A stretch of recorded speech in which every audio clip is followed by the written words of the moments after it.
Hello my crafty friends, welcome back to my channel. I am Crafty Chris, and today's card is going to be a little bit of this and that. I purchased most of these supplies at my local craft store. They have once a year, they have a big garage sale where different crafters just bring the supplies they're not using and you get them at incredible discounts. The stamp that I'll be using, the sentiment stamp, I did get from the Jolly Fat Elf when she did a D-stash on her channel. Today's card's going to be a Thinking of You card with embossing folder. And the bottom die is cattails. If you're from the South, you know what that is. If you're not from the South, it is some kind of weird plant that grows by water. I don't know how else to describe it. And it looks like a cat's tail. We're going to start by cutting an 8.5 by 11 sheet of paper in half. And then of course I'm going to use my trusty Pink and Main A2 die cuts. I'm going to be using this fall flower embossing folder. Just spritz it just a little bit with some alcohol. That way the paper doesn't break. Okay, I'm going to use this Cattail die. That first one came out great. You're going to see me cut it out 3 or 4 different times because I could not get it to come out. I even ran it through 4 or 5 times trying to get it. It's probably my error, the sandwich error. I only ended up using one because I'm struggling there. Now I'm going to use the butterfly dies. That is the shadow die part, and there I tried to cut that again. No luck. But the butterflies came out good, and the first cactus die came out, or cattail die came out great, so I don't know. Now I'm going to cut the more detailed part of the butterfly out in 2 different colors. You can really pick whatever colors you like. I really like red and blue. Really, I like all colors if you want to know the truth. Oh, look at that. That looks good. I'm always impressed when that turns out.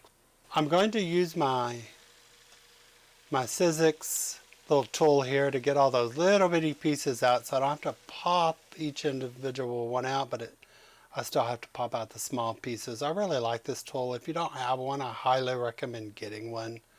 You can get them at Amazon, scrapbook.com, really pretty much anywhere you buy any of your card making supplies.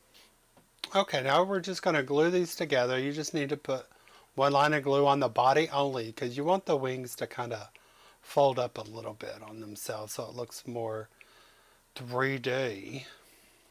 And Mr. Pig's coming in to do his job, just sitting around holding stuff together. Now this is the die set I did get from the sentiment set that I did get from the Jolly Fat Elf on one of her D-stash hauls. If you have any creators you follow, see if they do D-stash hauls. You can get really good product for cheap.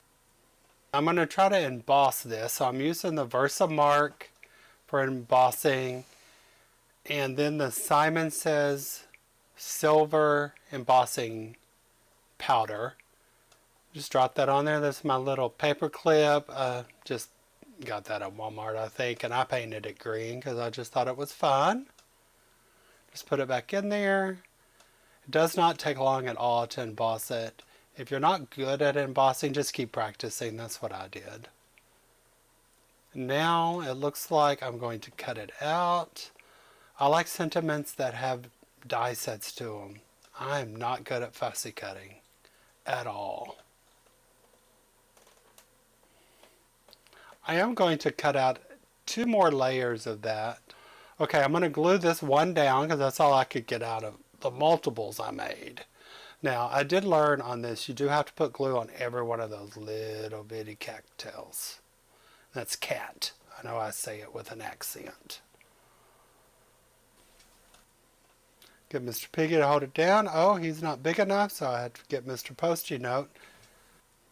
The butterflies, you do want to glue the whole back of the body down because you want the wings to kind of flop up.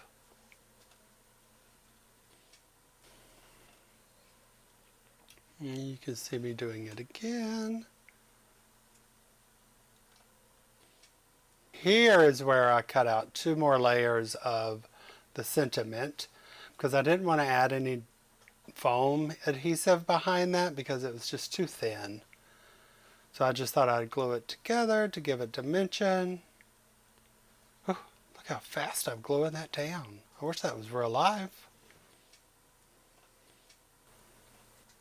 The hardest part is just trying to get it even. There we go. Just get it down, get it down. As you can see how thick it is. So it's pretty thick, and it's a 110-pound cardstock. There I'm using just a colored card base, pre-made card base, of course. Some foam tape.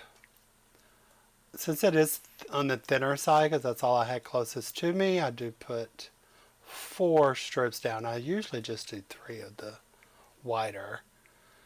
I actually surprised myself here. I actually got it on the first time without glue. I was very impressed. And there's me fluffing my butterfly. Thinking of you. Sentiment. I'm trying to figure out, where do I want it?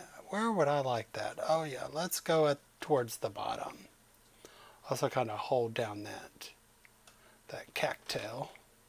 Cattail. Put Mr. Piggy there to do his job.